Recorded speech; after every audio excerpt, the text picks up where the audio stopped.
আরে গাইস, এটা হ্যাঁ এটা পাহাড়। এই যে নামছি আমরা, দেখতেই পাচ্ছেন। হ্যাঁ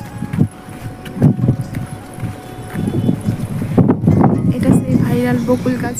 হ্যালো বন্ধুরা, সেই আগের ভিডিওতে তোমরা দেখেছো আমরা গেছিলাম বংশের ব্রিজে। তো এবার তোমাদের দেখাবো আমাদের টাঙ্গন নদীর ধার।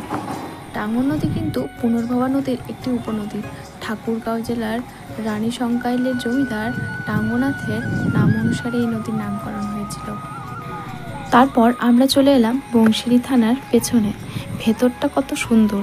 থানার পাঁচিলের পেছনেই বয়ে চলেছে আমাদের অপরূপ সুন্দর টাঙ্গন নদী। নদীর জলের স্রোত, সেতুর ওপর দিয়ে চলছে বাস, গাড়ি, ট্রাক। এই সুন্দর প্রকৃতির মাঝে বসে আমরা কিছুটা সময় কাটালাম, তারপর আবার বাড়ির দিকে ফিরলাম। তো তোমরা কে কে চেনো বংশিয়ারি থানার পেছনে বয়ে চলা এই টাঙ্গন নদীর ধার?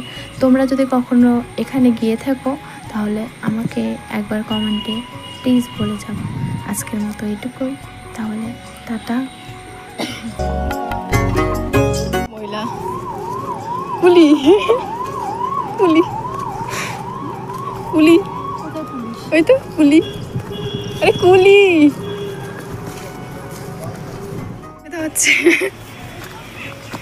এটা সেই পাহাড়, অদ্ভুত পাহাড় যেখান দিয়ে ওঠা যায় না।